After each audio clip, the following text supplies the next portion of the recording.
All right, welcome to another episode of Piecing It Together, the podcast where we take a look at a new movie and try to figure out what movies inspired it. Today on the show, we're talking about Gareth Edwards, the creator. This is a big, giant humans versus AI sci-fi adventure that was made for $80 million. It needs to be said over and over again, and we'll talk about that budget in the conversation, but how they did that is definitely the big story here. But also, we get a lot of fun puzzle pieces to get into. Joining me for the conversation is Ryan Lewis Rodriguez from One Track Mind podcast. And yeah, we have a lot of really fun stuff to get into in this one. So that is coming up here in a second. Before we get to it, I do want to remind you, as always, to make sure you are subscribed to Piecing It Together wherever you listen to podcasts. You can follow us on social media at PiecingPod.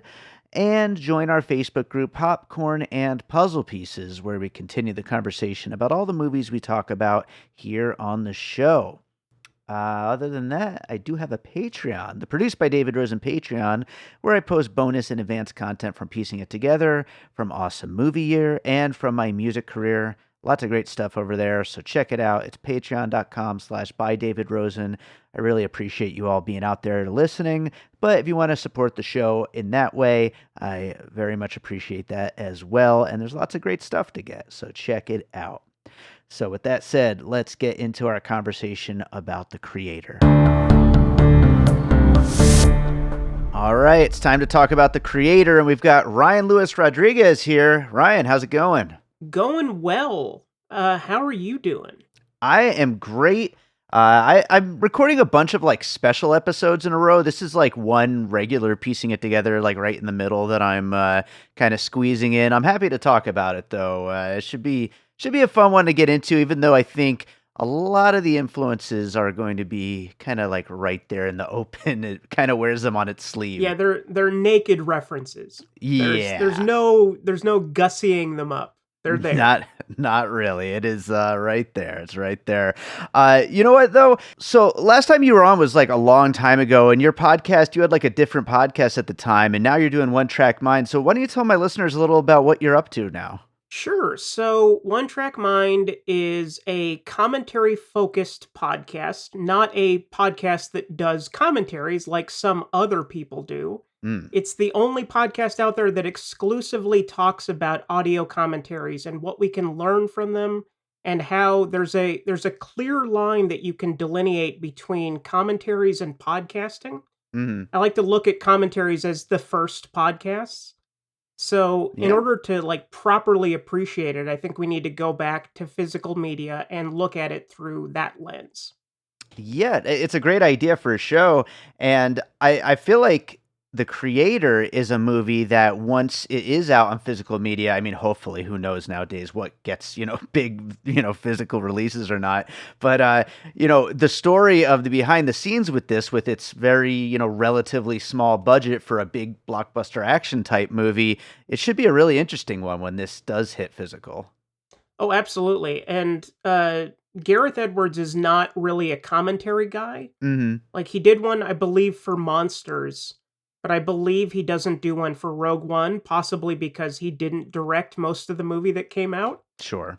I mean, but that's just my speculation. But yeah, I can't wait to see how this movie was actually made, because I have no idea how he did it for under 100 million. I cannot fathom it. Absolutely. And I feel like that story is kind of an asterisk on anything with the conversation around the creator, whether you're just straight up reviewing it or doing our whole thing with, influences here on this show.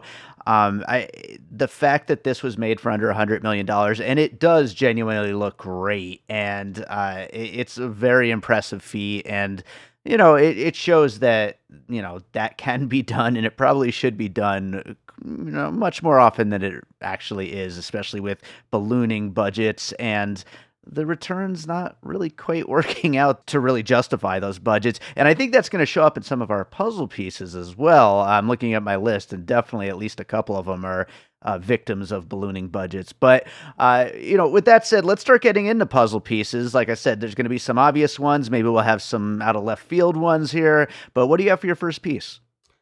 I have a movie called Looper.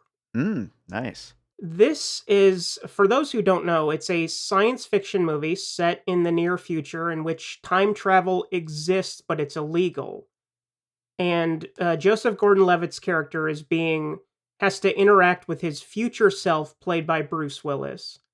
And where I found the connection between the two is that it is similarly a sci-fi movie, but it's also about protecting a small child with magical powers, Mm-hmm. which the little girl in this movie can do EMP blasts, she can speak to robots, she can turn them off, turn them on, and it has a lot in common with the little kid in Looper.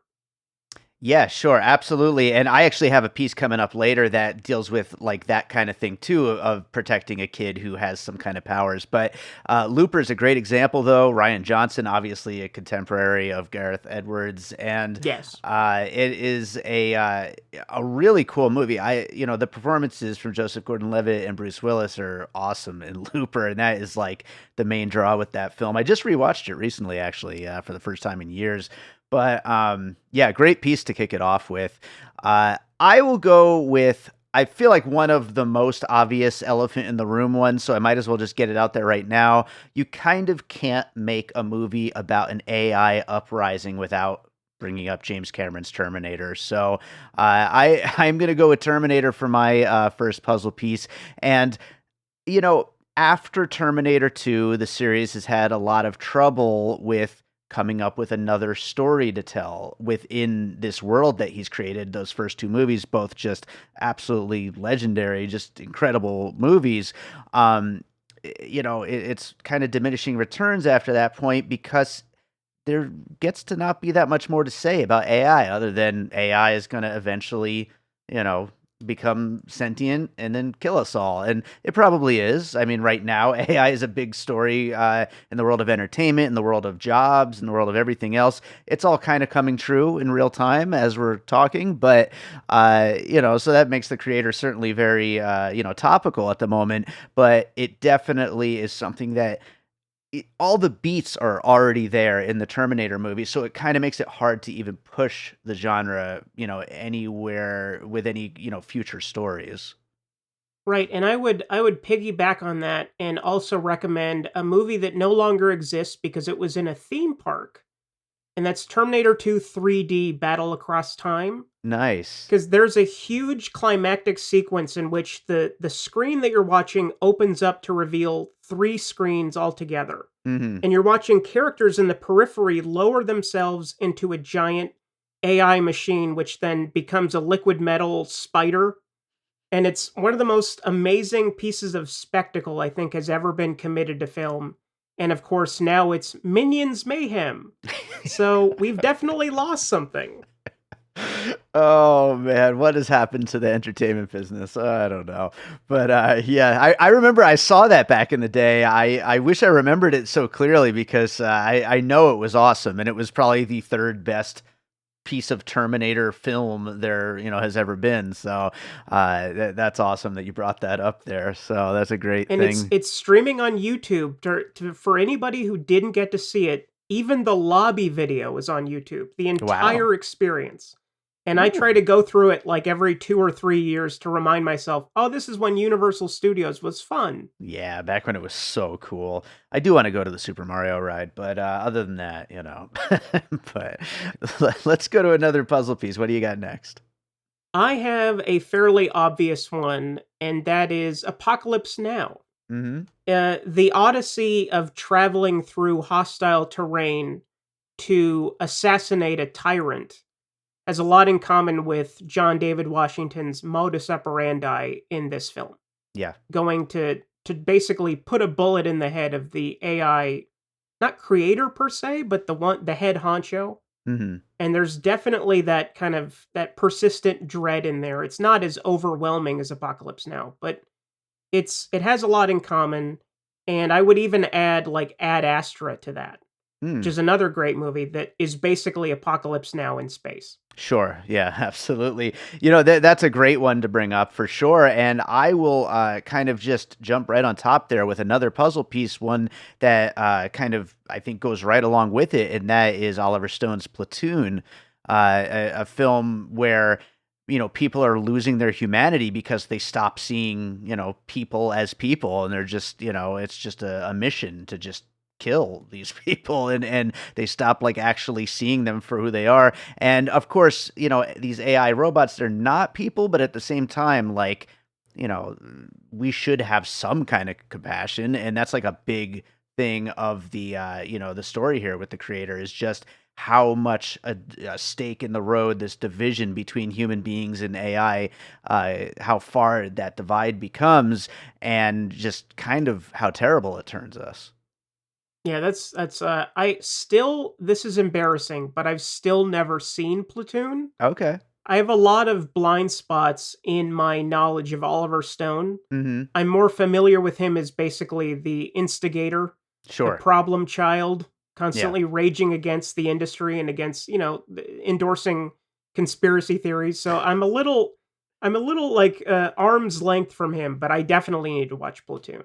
Yeah, I just watched it for the first time in 20 plus years at least, just this summer, and it really holds up. And it's a bummer of a movie, but it definitely works still. And yeah, what do you have for your next piece?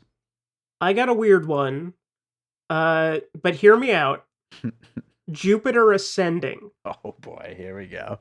It's a fully built out cosmic universe, except instead of robots, it's animal human hybrids. So you have an elephant person. You Mm-hmm. have Gugu Mbatha Raw has bat ears. Mm-hmm. It's one of the there's a giant dragon in a leather coat. Yeah. It's one of those movies like once you see it, whether you like it or not, you will never forget it. And it's something that I wish I saw on the biggest screen possible. Instead, I saw it on Blu-ray when it eventually came out. And I even thought at the time, well, this is bad, but I'm enjoying myself. Yeah. And then I came back around to it when it came out on 4K, and I'm like, no, this movie's legit good. Mm. I haven't seen it since the theater. The only good Eddie Redmayne performance. I will stand by that. But He is over the top in that movie, he's so completely insane. bug nutty insane. I love it. I love it. Yeah, and I'll say, another connection. I hadn't thought of bringing Jupiter Ascending up, but another, way you could connect them. Also, a sci-fi movie that absolutely wears every single one of its influences on its sleeve. So it's, definitely you can see a comparison there. They were absolutely drawing from the well of every, classic sci-fi kind of film when they were making that one. So Yeah, I love how it plays with tropes. Like mhm. that's the most fun. Like the creator has a bunch of tropes in it, but they're not the same tropes as Jupiter Ascending, but they play with that kind of subtext and the kind of context that you're provided in a way that I think makes them tonally similar. Yeah, yeah, I could see that. I could definitely see that. Um, I already brought up James Cameron, but I'm going to bring up Avatar as well. Specifically, I think there's plenty of comparisons you could draw, but I wanted to specifically focus in on Allison Janney's Colonel Howell, who is basically doing the same shtick as Stephen Lang's Colonel Quaritch. Just a hard ass, no nonsense, terrible, evil person who sees nothing but the objective, and is a super fun villain. They're both characters that you absolutely hate because they're just horrible, but they are just every time they're on frame, they really just kind of take over. And two films that need to be seen on the biggest screen possible. Oh, for sure, absolutely Like big technology films. I saw the creator in Dolby Cinema, and it Mm, was like it was like an experience that was just overtaking me. And while a lot of it is familiar, and a lot of it is not terribly original in terms of the plot beats, but in terms of a sensory experience, I yeah. would put it on par with Avatar. It is quite dazzling on the biggest screen possible. Yeah, I would say that that is the best thing about the creator. Like you said, it's not exactly original, but like as far as an experience goes, it looks fantastic, and it really creates a world within to tell a story. And that's absolutely what you could say about what James Cameron did with the Avatar films. So definitely. What do you have for your next piece? I got another weird one, Ooh, The Tree of Life. okay. Now, there is something about Terrence Malick who loves the magic hour. He loves that the light that you can get between 5 and 6 p.m. at any given day. Like, I could connect this to Days of Heaven as well because the entire movie is shot in magic hour. But there's Sure. something about the kaleidoscopic nature of Tree of Life, and the way that it's lit is very sumptuous in a similar way. And it makes me think that if Terrence Malick made this movie, I imagine it would look somewhat similar to what Gareth Edwards has done. Hmm.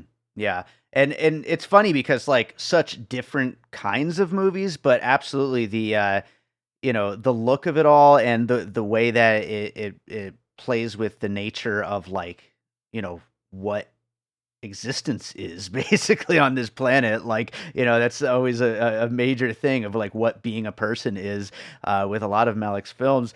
And it's definitely something that's being explored here with the creator and just in a much more sci-fi way, obviously. Yeah, I mean, Tree of Life is possibly my favorite film of 2011, but Yeah. there is definitely a shared DNA Hmm. between the two. For sure. Absolutely. I will go with, you know what? I'm gonna get this one out of the way. I'm going with the bombs in Super Mario Brothers for puzzle piece for those robots that they just arm them and then they just start running into enemy territory. Those guys are just bombs, but in a sci-fi action movie kind of way. So there I you go. did not think of that when I watched it, but now I have the image in my head and I can't shake it. Yeah, amazing and ridiculous. What do you got for your next piece? Uh, this one's probably a little predictable, but Alita: Battle Angel. Alita Army, let's go. And the question that I had throughout The Creator is a question that I have whenever I watch Alita, and that is constantly thinking about cyborgs Hmm. and why anyone would want to be one. That's my main question whenever I watch Alita, is always like, okay, so they have human heads, but they're on robot bodies, but you can't really like conveniently walk through a doorway. So like, No. what is the reason for it? And they never answer that question, possibly because they didn't care. But it is similar in terms of the scope and diversity we see in robots in the creator that just inextricably links them together in my mind. Maybe this ties back a little bit to the Malik puzzle piece, but like just this like wanting to be alive, this fear of death, this like, what does it all mean of it all? Like people wanting to stay alive forever. It's like something that, ties into Alita. It's something that ties in here. Like anytime you're talking about big heady sci-fi like this, you could kind of get into those kinds of questions. I think that's why sci-fi exists for a lot of things. Actually, that ties in perfectly to my next puzzle piece, which is Ridley Scott's Alien prequels, specifically Covenant, but definitely both Prometheus and Covenant. The idea of somebody creating something in an attempt to learn more about life and learn more about their own creators, but then their creation wanting to kill them, and then they want to kill their creation, and it's just an endless cycle. And those movies are so super bleak. I mean, a lot of Ridley Scott movies are, but especially those Alien prequels and the inherent just badness of everything. And like here in the creator, it's a little bit more positive of a film, but it definitely sees a future in which AI leads to just war, just Yeah. fighting and pain and death and all this stuff, which is I think again another theme that we see in a lot of sci-fi. Oh, absolutely. I think Prometheus is a really good pull. There's Yeah. definitely there's some shared overlapping in those two. Absolutely. What do you got next? I have this is in terms of budget very similar. District 9. Mhm. This movie was made for like $30 million by Neil Yeah. Blomkamp, and some would argue the last good Neil Blomkamp movie, despite the fact that it's his first. And there is it's amazing what he pulls off with seemingly rudimentary technology. Yeah. And it creates this world that you probably haven't seen before. And instead of robots, it's prawn people, Hmm. which I think is inherently more interesting than robots simply because they're giant talking, walking shrimp. Yeah, How can you sure. not love it? Yeah. But I see a lot of comparisons between Edwards and Blomkamp in terms of their visual approach.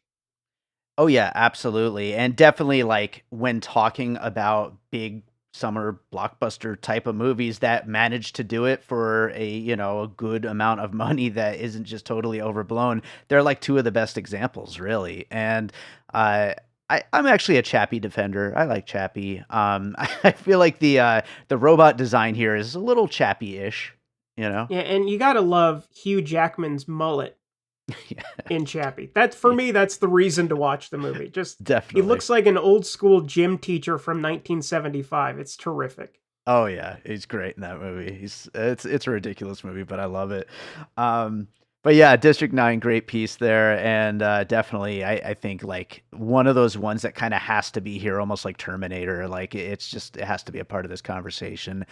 So yeah, I want to throw this in as like a little bit of an aside before I go to my next piece, but it's not really a puzzle piece, but I was thinking about the Clerks Death Star conversation.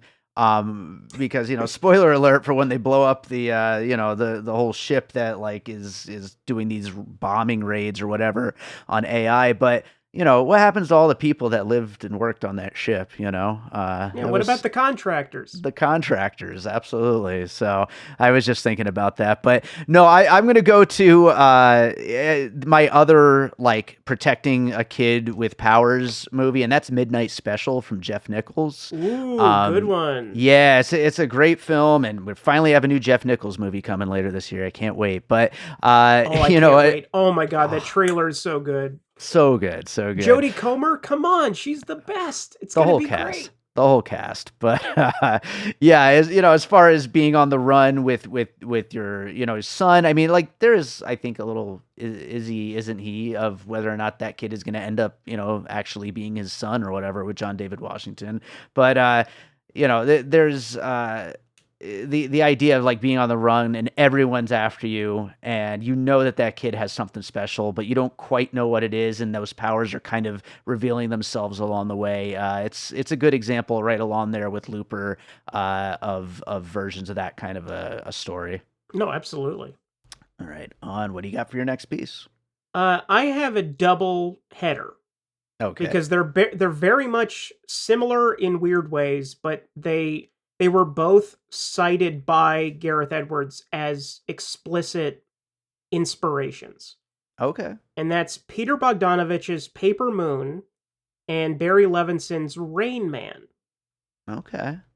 in that they're both road trips between people that initially want nothing to do with each other and Hmm. then gain an appreciation over the course of the film, even though you could argue that throughout Rain Man, Tom Cruise is spends the entire time exploiting Dustin Hoffman and maybe Sure. doesn't learn much in the end, but I think that he does realize that he has love and respect for his brother.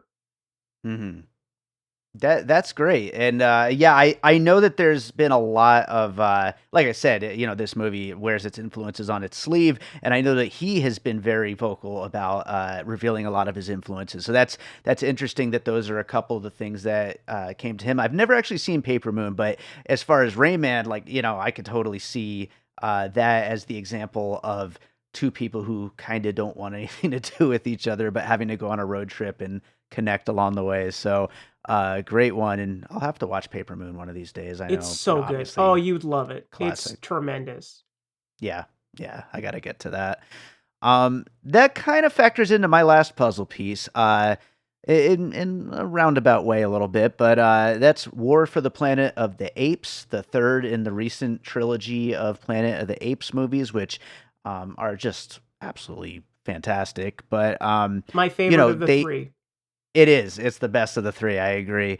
And when they find this kid who can't speak and is kind of alone and kind of the last of her kind, other than all of the military people who just want nothing but to obliterate all apes.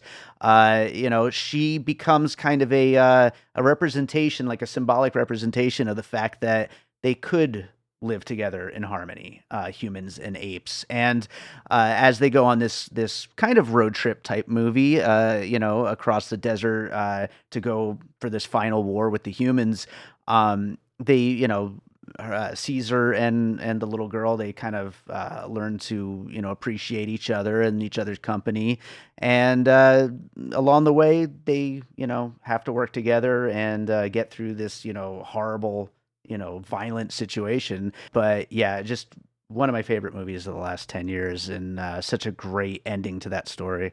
And it ties into Apocalypse Now because Woody Harrelson's character is explicitly referencing Colonel Kurtz. Absolutely. Absolutely. So yeah, that kind of ties it all right back around. So definitely great pull there, right there.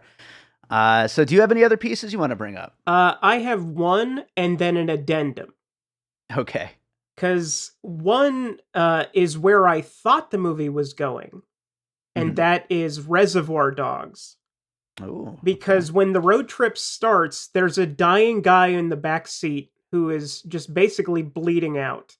And I initially thought, okay, this guy's going to be with them and he's going to be the obstacle. And then he dies like 2 minutes after he's introduced. And it's kind of like, okay, so Reservoir Dogs, taking that off the list. But initially I thought that has something in common. Nice. So instead, I'll go with the most obvious one of all, and that's Blade Runner. Sure. You cannot separate this from Ridley Scott's movie to piggyback on Prometheus.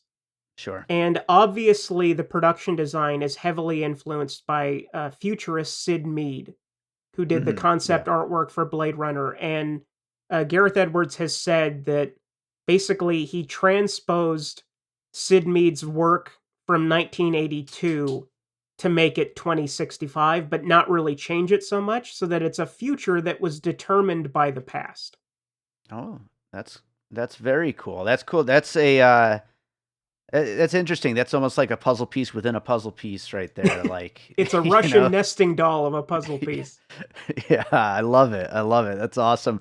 But yeah, like seriously, I mean, that's the weird thing about Blade Runner. Like, and to be totally honest, like I don't love Blade Runner. Like I love it visually and I love the score, of course, as a composer, but like, as a movie, it's not my favorite movie, but God, what an influential film. Like every sci-fi movie is inspired by it. Yeah, if it's sci-fi and it's raining, it's Blade Runner.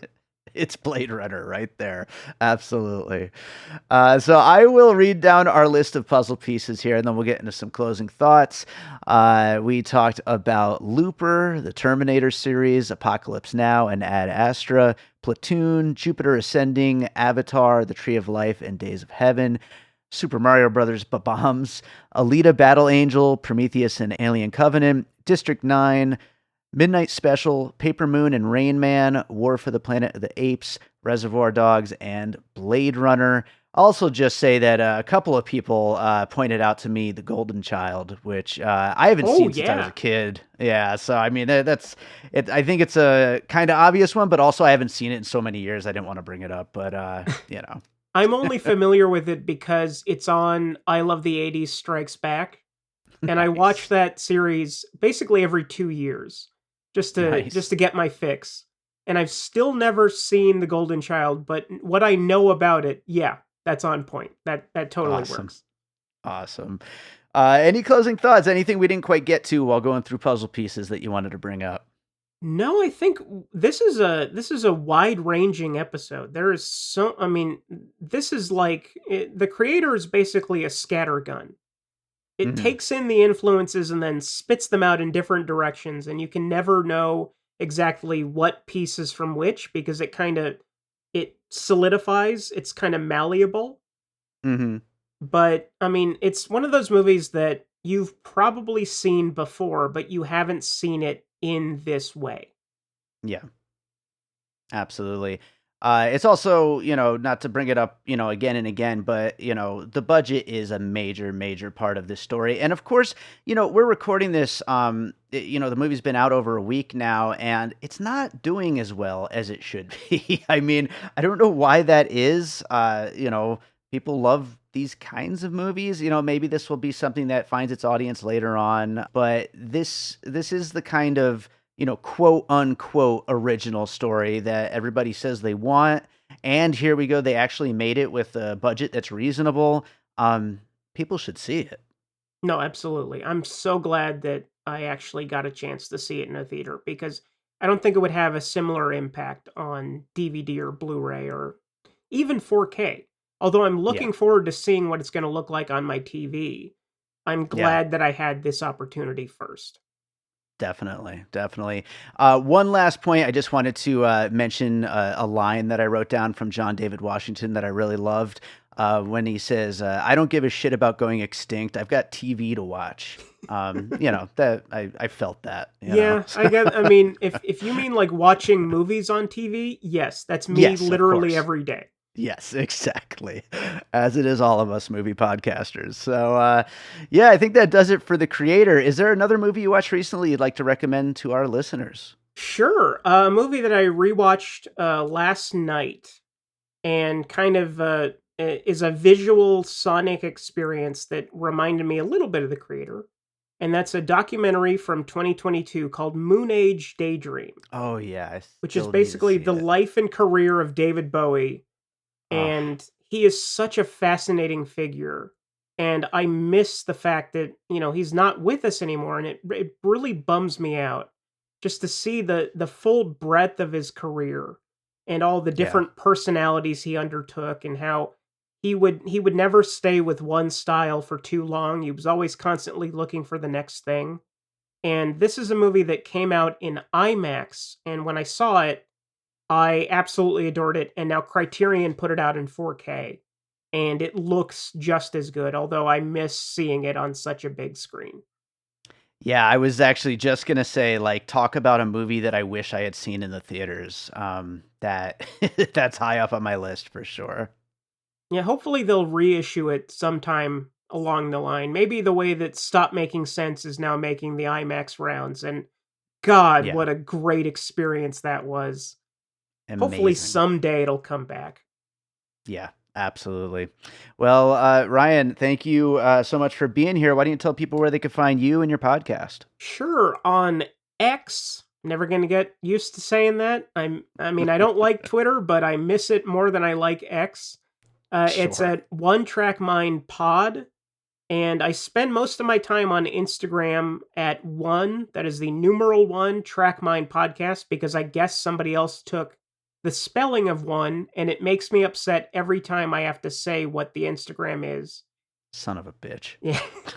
And you can find the podcast wherever you listen, wherever you hear this, you can find One Track Mind. And you can consider supporting Patreon at patreon.com/slash One Track Mind podcast. Awesome. Awesome. Well, again, thank you so much for being here, and hopefully it won't be as long before the next time we get you back. Oh, absolutely. Anytime. It doesn't even matter what the movie is. I'll come up with puzzle pieces. I'll find something. Have you ever been reading through a stack of comics and thought, maybe I should see what this Arkham Asylum game is all about? Or been playing Marvel vs. Capcom and felt like you were at a real disadvantage since you didn't know who half the characters were? Well, Play Comics is the show for you. I'm Chris, and each episode we take a look at video games based on comic properties and how well they stick to that source material. So whether you know the comics and want to know how all these games work, or you know the games and want to find out where all this craziness came from, go check out Play Comics at playcomics.com or wherever you find your favorite podcasts. All right, so I hope you enjoyed that conversation about The Creator. Thanks to Ryan for joining me on that one, and thank you to all of you for listening. If you're enjoying piecing it together, of course, make sure you're subscribed. We have a lot of episodes on the way, so you could subscribe. Apple Podcasts, Good Pods, Spotify, wherever it is that you're listening, you can click that subscribe or follow button, whatever it happens to be. And while you're at it, a 5-star rating and review would be very helpful.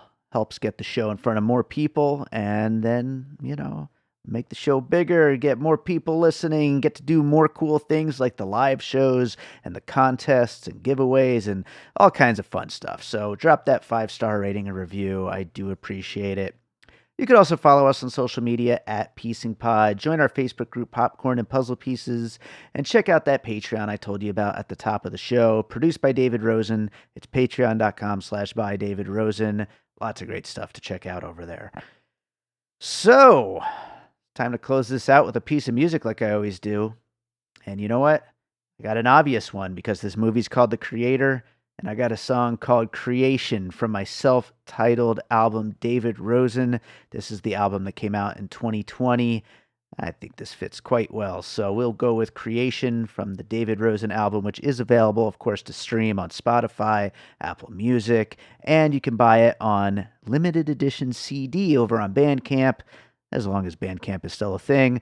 I hope you enjoy it. We'll be back with more Piecing It Together real soon.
An All Points West production, produced by David Rosen in Las Vegas.